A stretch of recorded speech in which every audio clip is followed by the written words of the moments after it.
अस्सलामुअलैकुम my YouTube family, कैसे हैं आप सब लोग। इंशाल्लाह जी सब लोग ठीक ठाक होंगे, फिट फाट होंगे और फर्स्ट क्लास होंगे।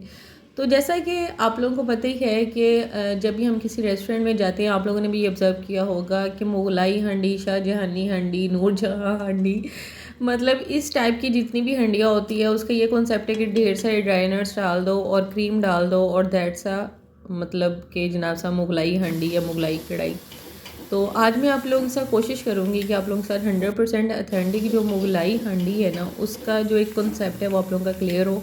जो मुझे नस्ल दर नस्ल कह लें कि मुगलाई हांडी की रेसिपी का पता है, वो आप लोगों से शेयर कर रही हूँ। यहाँ इसकी प्रिपरेशन स्टार्ट की हुई है हमने। तो ये तमाम इंग्रेडिएंट हैं जो हमें मुगलाई हांडी बनाने के लिए चाहिए। प्याज को अपने ब्राउन करना है, लेकिन इतना ब्राउन नहीं करना जैसे हम कौरमे में ब्राउन करते हैं। लाइट ब्राउन अनियन करना है आपने। और उसके साथ मैंने 750 ग्राम मटन लिया है। आप अपनी क्वांटिटी के अकॉर्डिंग कम ज़्यादा कर सकती हैं ये सारी चीज़ें। एक मीडियम साइज़ का अनियन है जिसको फ्राई किया है और लाइट गोल्डन ब्राउन। एक छोटा टुकड़ा जायफल का लिया है, एक बड़ी इलायची, एक बादियान की खताई, 5 लौंग, 3 छोटी इलायची, 1 टेबलस्पून ज़ीरा, जलवतरी और दालचीनी का टुकड़ा। हाफ कप यहाँ मैंने लिया है जी कैशू नट, यानी कि काजू, रोस्टेड नहीं है, सिंपल काजू है। उसके अलावा जी ये 2 मीडियम साइज़ के टमाटर हैं, जिंजर गार्लिक का पेस्ट है और है खेवड़ा वाटर। ये सिर्फ इंग्रेडिएंट हैं जो आपको मुगलाई हांडी बनाने के लिए चाहिए। इन चीज़ों से हम बनाने वाले हैं मुगलाई हांडी, मुगलाई कढ़ाई, मुगलाई करी, आप जो कहना चाहे, जहांगीरी, शाहजहानी, मतलब ये सारी रेसिपीज़ को एक ही लबादे में ओढ़ा हुआ है बेसिकली। तो लेकिन ये कि अथेंटिसिटी जो है वो बहुत मैटर कर रही होती है किसी भी रेसिपी के टेस्ट के लिए। तो इंशाल्लाह मुझे पूरी उम्मीद है कि आज आप जो है कुछ नया ट्राई करेंगी, कुछ नया सीखेंगी इंशाल्लाह। लेकिन उससे पहले कि मैं रेसिपी को स्टार्ट करूं, अगर अभी तक आप लोगों ने अपनी बहन का चैनल सब्सक्राइब नहीं किया है तो सब्सक्राइब करना आपने बिल्कुल नहीं भूलना है और ज़रा घंटी का बटन तो लाजमी प्रेस करके आइएगा। तो यहाँ देखिए जी, हमने एक फ्राइंग पैन ले लिया है और जो तमाम मैंने आपको ड्राई मसाले बताए थे, खड़े मसाले, वो आपने इसके अंदर ऐड कर देने। और ये देखें, मुट्ठी भर हमने इसके अंदर काजू ऐड कर दिया हुआ है। लेना आपने काजू ही है, बादाम पिस्ता वगैरह नहीं लेना, काजू लेना है आपने। और यहाँ हम इसको करेंगे ड्राई रोस्ट। अगर साबुत सूखा धनिया पड़ा है तो आप 1 टेबलस्पून साथ ही ऐड कर दें, लेकिन मेरे पास जो सूखा धनिया है वो साबुत नहीं पड़ा हुआ था, पीसा हुआ पड़ा हुआ है, इसलिए मैं इसको पहले 1 मिनट रोस्ट करूँगी ताकि ज़ीरे की हल्की सी खुशबू आने लग जाए। उसके बाद हम इसके अंदर सूखा धनिया ऐड करेंगे क्योंकि वो बहुत लाइट वेट है और पिसा हुआ है, इसलिए उसके जलने का ख़तरा इसलिए ज़्यादा है। अगर आपके पास ड्राई कोरिएंडर पड़ा है, सूखा धनिया पड़ा है, तो आप साथ ही ऐड कर सकती हैं। तो यहाँ मैंने ऐड कर दिया जी इसके अंदर 1 मिनट इसको फ्राई करने के बाद 1 टेबलस्पून जो है वो ड्राई कोरिएंडर का। इसको जस्ट आपने स्टीर करना है 1 से 2 मिनट, यहाँ तक कि मसाले जो हैं वो आपको बहुत प्यारी सी खुशबू देने लग जाएं। तो ये देखें जी, हमारे मसाले जो हैं वो ड्राई हो गए हैं और बहुत अच्छे से भुन गए हुए हैं। एक्चुअली आप मसाले वैसे भी ऐड कर सकते थे, लेकिन मैं आपको बाद में जाके बताऊंगी कि इनको भूनना क्यों ज़रूरी था। अब इन मसालों को रोस्ट करने के बाद हमने इसको एक ग्राइंडर के किसी भी जार के अंदर आपने ऐड करके इसको ग्राइंड कर लेना है। पहले आपने इसकी ड्राई ग्राइंडिंग लाजमी करनी है क्योंकि इसके अंदर जायफल है, बड़ी इलायची है और इस तरह के जो सख्त मसाले हैं ना वो एक दफ़ा पाउडर बन जाए। तो यहाँ देखें जी, इन सारे मसालों को हमने एक दफ़ा पीस लिया और ये देखें ये सारे पाउडर बन गए हैं। इसके बाद आपने इसके अंदर ऐड कर देना है 2 से 3 टेबलस्पून पानी। पानी ऐड करने के बाद आप इसको दोबारा ग्राइंड करेंगे तो आप देखेंगे कि आपके पास एक बहुत थिक किस्म का, ये देखें, एक पाउडर से जो है ना वो एक थिक किस्म की स्लरी रेडी हो गई है। ये देखिए माशाल्लाह, इसकी फ्लेवर और इसकी जो खुशबू है ना वो इस टाइम बहुत कमाल है। अब आपने दोबारा इसी जार के अंदर ऐड करना है 1 टेबलस्पून जिंजर गार्लिक का पेस्ट। आपने इसमें जिंजर गार्लिक का पेस्ट ज़रा जो है ना वो कम रखना है, ठीक है। ज़्यादा इसमें जिंजर गार्लिक का पेस्ट ऐड नहीं करना, जिस तरह हम नॉर्मल जो देसी कढ़ाई या देसी हांडी होती है ना उसमें हम ज़्यादा यूज़ करते हैं। जिंजर गार्लिक का 1 टेबलस्पून मैं यूज़ कर रही हूँ और जो हमने एक मीडियम साइज़ का अनियन फ्राई किया था वो आपने इसके अंदर ऐड कर देना है। अब हल्का सा पानी लगाएंगे इसको और इसको उसी जार के अंदर जो है ना वो आपने ग्राइंड कर लेना है। और ये देखें एक और पेस्ट आपके पास रेडी हो गया है। मैं आप लोगों को यही मशवरा दूंगी कि अगर आप लोग फूड पार्टा का या कुछ इस तरह का रेस्टोरेंट का काम करना चाहते हैं तो आप ये जो पेस्ट है वो बल्क क्वांटिटी में बना के रख लें। तो आप देखेंगे कि आप झटपट से जो है ये हांडी रेडी कर सकते हैं। कि हाँ, अगर घर में दावत आपने करनी है और आपको आपके माइंड में है कि भाई हमने आज ये मुगलाई हांडी बनानी है, तो आप ये सारी प्रिपरेशंस जो हैं वो पहले करके फ्रीज़ करके भी रख सकती हैं। बस फिर आप उठाएं, झट से डालें और जो है वो अपनी हांडी रेडी कर लें, ठीक हो गया। अब हमने एक जार लिया, उसके अंदर दोबारा से आपने क्या करना है कि टमाटर काट के 2 मीडियम साइज़ के जो हमने टमाटर लिए थे ना, उसकी आपने एक पेस्ट लाइक जो है वो मिक्सचर रेडी कर लेना है। इसको भी आपने ग्राइंड कर लेना। तो ये देखें जी, यहाँ हमारे टमाटर का भी जो मिक्सचर है वो बन के रेडी हो गया हुआ है। तो ये तीनों मिक्सचर्स जो है ना वो मुगलाई हांडी के लिए मस्ट होते हैं। हमको पता है कि पहले दौर में जब मिक्सी के जार और ये चीज़ें नहीं होती थी और ग्राइंडर्स नहीं होती थी, तो लोग जो है इसको कूंडी डंडे से पीस के डालते थे और जो कमाल फ्लेवर आता था। ये देखें, टमाटर का पेस्ट, अनियन का पेस्ट और काजू का पेस्ट, ये तीनों रेडी हो गए हुए हैं। आप इनको फ्रोज़न फॉर्म में भी ढेर सारा बना के रख सकते हैं अगर आप रेस्टोरेंट का काम करना चाहते हैं। तो यहाँ अगर आपके पास टाइम ज़्यादा है तो आप कढ़ाई का इस्तेमाल कर सकती हैं, मट्टी की हंडिया का इस्तेमाल कर सकती हैं, लेकिन मैंने यहाँ प्रेशर कुकर का इस्तेमाल किया है और मैंने इसके अंदर लिया है 1 cup vegetable oil. Vegetable oil वही वाला यूज़ कर रही हूँ जो मैंने अनियन जिसके अंदर फ्राई किए थे, वही वाला दोबारा मैंने वेजिटेबल ऑयल इसके अंदर ऐड किया है। अब हमने इसके अंदर मटन ऐड कर देना है। मटन को आपने भूनना है मीडियम फ्लेम पे और इतना आपने इसको भूनना है कि मटन का जो कलर है ना वो गोल्डन कलर का हो जाए।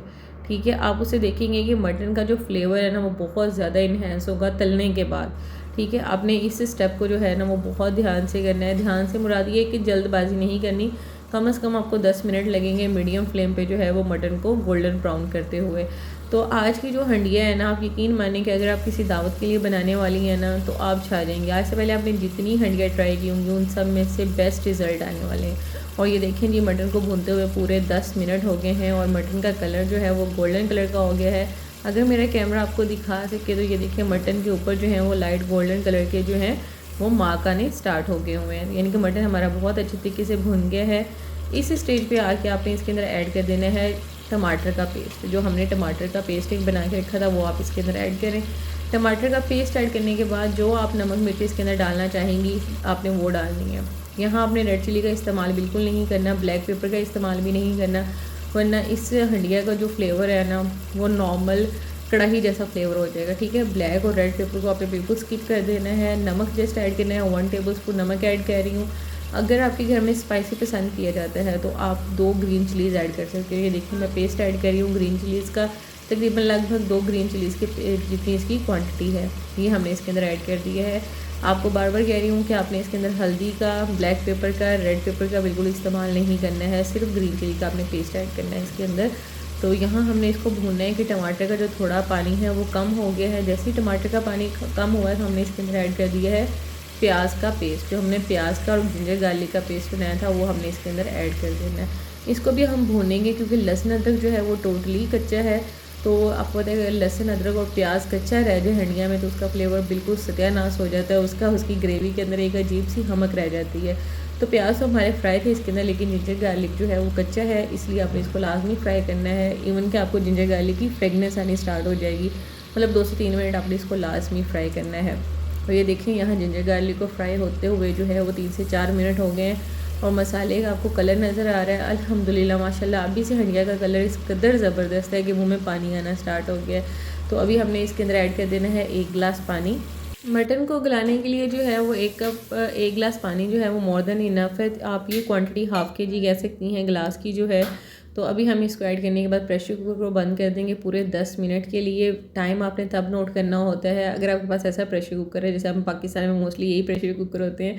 तो जैसे ही वेट घूमने लगे उसके बाद आपने टाइम नोट करना होता है। प्रेशर फिल होने के बाद, वेट घूमने के बाद जो मैं आपको टाइम बताती हूँ, मुझे बाद में कमेंट्स आते हैं, मैसेजेस आते हैं कि टोटल टाइम नहीं, वेट घूमने के बाद 10 मिनट आपने लगाने। और यहाँ हमारे पास रिमेनिंग रह गया कैशू नट का पेस्ट और साथ रहेगा खेवड़ा। तो अभी ये देखें जी, प्रेशर कुकर को लगे हुए पूरे 10 मिनट हो गए हैं। और हमेशा की तरह आप लोगों के लिए यही टिप है कि प्रेशर कुकर को खोलने से पहले देखें इसका प्रेशर फुली रिलीज़ हो चुका हुआ है।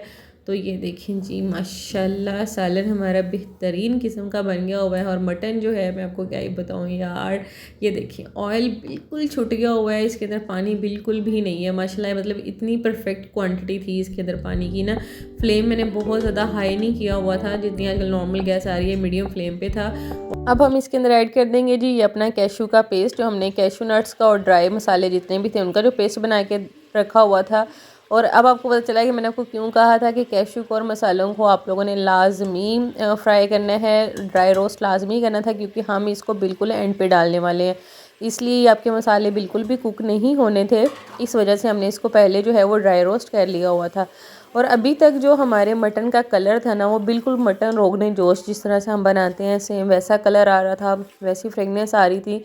लेकिन जब आप ये वाला पेस्ट ऐड करेंगे तो आप देख रहे होंगे कि आपको नज़र आ रहा है कि हंडिया का जो कलर है ना, वो बादामी कलर नहीं होता, लाइट गोल्डन ब्राउन कलर उस तरह का हो गया। और इस टाइम जो इसकी महक है ना मसालों की, जो हमने मसाले इसके अंदर डाले हैं, जायफल, जलवतरी और दालचीनी, मैं आपको बता नहीं सकती कि क्या इस टाइम इसकी फ्रेगनेंस है और क्या इसकी लुक है। ग्रेवी बिल्कुल दानेदार बनी हुई है कैशू की वजह से।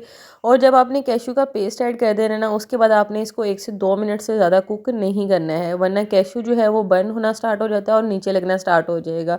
और अब हम इसके अंदर ऐड करेंगे 1 से 2 ड्रॉप्स जो हैं वो खेवड़ा वाटर के।